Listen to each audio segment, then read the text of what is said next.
తెలంగాణలో ఉద్యోగాలపై సీఎం రేవంత్ రెడ్డికి మాజీ మంత్రి కేటీఆర్ సవాల్ చేశారు. కాంగ్రెస్ అధికారంలోకి వచ్చాక 70,000 ఉద్యోగాలు ఇచ్చినట్టుగా నిరూపిస్తే శాశ్వతంగా రాజకీయాల నుంచి తప్పుకుంటారంటూ కూడా కేటీఆర్ సవాల్ చేశారు. రాజకీయ సన్యాసం తీసుకుని రాహుల్ గాంధీకి జై కొడతానన్నారు. నోటిఫికేషన్లతో సహా నిరూపించాలంటూ కూడా డిమాండ్ చేశారు. ఉద్యోగాలపై సీఎం మంత్రులు రోజుకొక మాట మాట్లాడుతున్నారంటూ అన్నారు. ఈ మధ్యన ఒక దగ్గర ఎక్కడో చూసిన టీవీలో సోషల్ మీడియాలో నేను సాంప్రదాయిని సుప్పిని శుద్ధ పూసని రేవంత్ రెడ్డి సొక్కం మాటలు చెప్తే కూడా అట్లే అనిపిస్తున్నది. ఇక గీన చెప్పాలి మనం ఈయన ఓటుకు నోటు దొంగ 50 లక్షల రూపాయలతో అడ్డంగా దొరికిపోయిన దగుల్బాజీ గాడు ఇలా అవినీతి గురించి నీతి గురించి అశాశ్వతమైన అధికారం గురించి మాట్లాడుతుంటే నాకే గమ్మత్ అనిపిస్తా ఉన్నది. ఇంకా ఎన్ని ఫాల్తూ మాటలు. ఒక్కడు కాదు కాంగ్రెస్ వాడు ప్రతి ఒక్కడు ఏమంటారు, ఒకడు 60,000 ఉద్యోగాలు ఇచ్చినాం అంటాడు, ఒకడు 70,000 ఇచ్చినా అంటాడు, ఒకడు 1,00,000 ఉద్యోగాలు అయిపోయినాయి అంటాడు.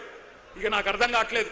నేను ఒకటే అడుగుతా ఉన్నా రేవంత్ రెడ్డి, కేసీఆర్ ప్రభుత్వం ఇచ్చిన ఉద్యోగాలు అవి నీ ఖాతాలో వేసుకోవడానికి కనీసం సిగ్గనిపిస్తలేదా? క్రెడిట్ చోరీ చేయడానికి కనీసం సిగ్గనిపిస్తలేదా? నేను ఈరోజు ఈ సరూర్ నగర్ వేదికగా మా తమ్ముళ్ళు చెల్లెల సాక్షిగా సవాల్ చేస్తా ఉన్నా రేవంత్ రెడ్డి, 70,000 ఉద్యోగాలు నువ్వు ఇచ్చినట్టు నోటిఫికేషన్లతో సహా నీ ప్రభుత్వమే ఇచ్చినట్టు రుజువు చేస్తే శాశ్వతంగా రాజకీయ సన్యాసం చేసి నేను పోతా, రాజకీయమే వదిలేస్తా. మీ రాహుల్ గాంధీకి అవసరమైతే జై కొడతాను, రుజువు చేయి. 70,000 ఉద్యోగాలు నీ ప్రభుత్వం ఇచ్చినట్టు నోటిఫికేషన్లతో సహా దమ్ముంటే రుజువు చేయమని చెప్పి నేను కోరుతా ఉన్నా. మరి రేవంత్ రెడ్డి గారు ఏం చేస్తున్నారు? ఆయన ఒకటే చేస్తున్నాడు, రాహుల్ గాంధీకి ప్రధానమంత్రి జాబ్ వచ్చేదాకా ఇడిచిపెట్టడట, పని చేస్తాడట.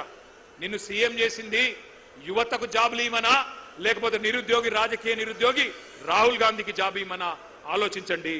మీకు గుర్తుండాలి, 2023 నవంబర్లో ఎన్నికలు జరిగితే ఆ రోజు కాంగ్రెస్ పార్టీ వాళ్ళు జాబ్ క్యాలెండర్ ప్రకటించారు. ఓటు కొట్టు జాబ్ పట్టు అని బంపర్ ఆఫర్ ఇచ్చారు. ఏమన్నారు? ఒక్క ఏడాదిలోనే 2 లక్షల ఉద్యోగాలు, డిసెంబర్ 2024 కల్లా 2 లక్షల కొలువులు ఇస్తామని చెప్పారు. ఇవాళ జాబులు లేవు, జవాబులు లేవు, ఉద్యోగాలు లేవు, ఉలుకు లేదు, పలుకు లేదు.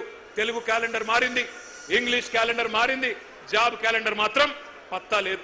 ఇంకా ఘోరం ఏంటంటే, పవిత్రమైన సభ అసెంబ్లీ అంటే అసెంబ్లీ సాక్షిగా శాసనసభలో ఇచ్చిన జాబ్ క్యాలెండర్ కూడా ఒక చిత్తు కాగితం కింద కూడా పనిచేయడానికి ఇలా అర్హత లేదు. ఆ కాగితానికి జాబులు నింపట్లేదు. రాహుల్ గాంధీ జేబులు మాత్రం జోరుగా నింపుతున్నారు. అన్నదమ్ముల అల్మారాలు నింపుతున్నాడు రేవంత్ రెడ్డి, బినామీల బీరువాలు నింపుతున్నాడు.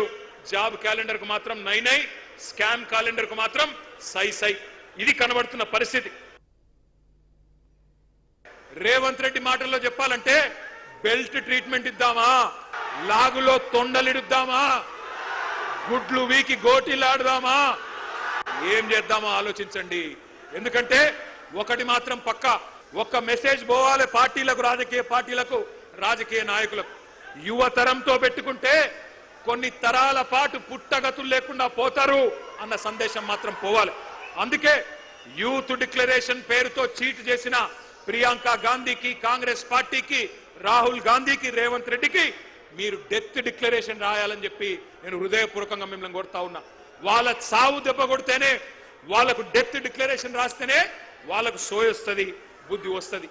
ఇక్కడున్న లోకల్ కాంగ్రెస్ కల్తీ కాంగ్రెస్ వాళ్ళు చెప్తే నమ్ముతలేరని చెప్పి ఢిల్లీకి వెళ్ళి టూరిస్టులను తీసుకొచ్చింది.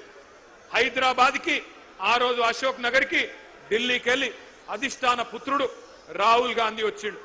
వచ్చి హైదరాబాద్ నడిబొట్టున కూర్చొని ఛాయ్ తాగిండు, బిస్కెట్లు తిన్నాడు, మనకు కూడా కొన్ని బిస్కెట్లు వేసిండు. ఏమన్నాడు? 2 ఉద్యోగాలు, 2 ఉద్యోగాలు బీకేయండి, కేసీఆర్ది కేటీఆర్ది ఉద్యోగం బీకేయండి, ఒకటే సంవత్సరంలో 2 లక్షల ఉద్యోగాలు ఇస్తా అన్నాడు. అన్నాడా లేదా?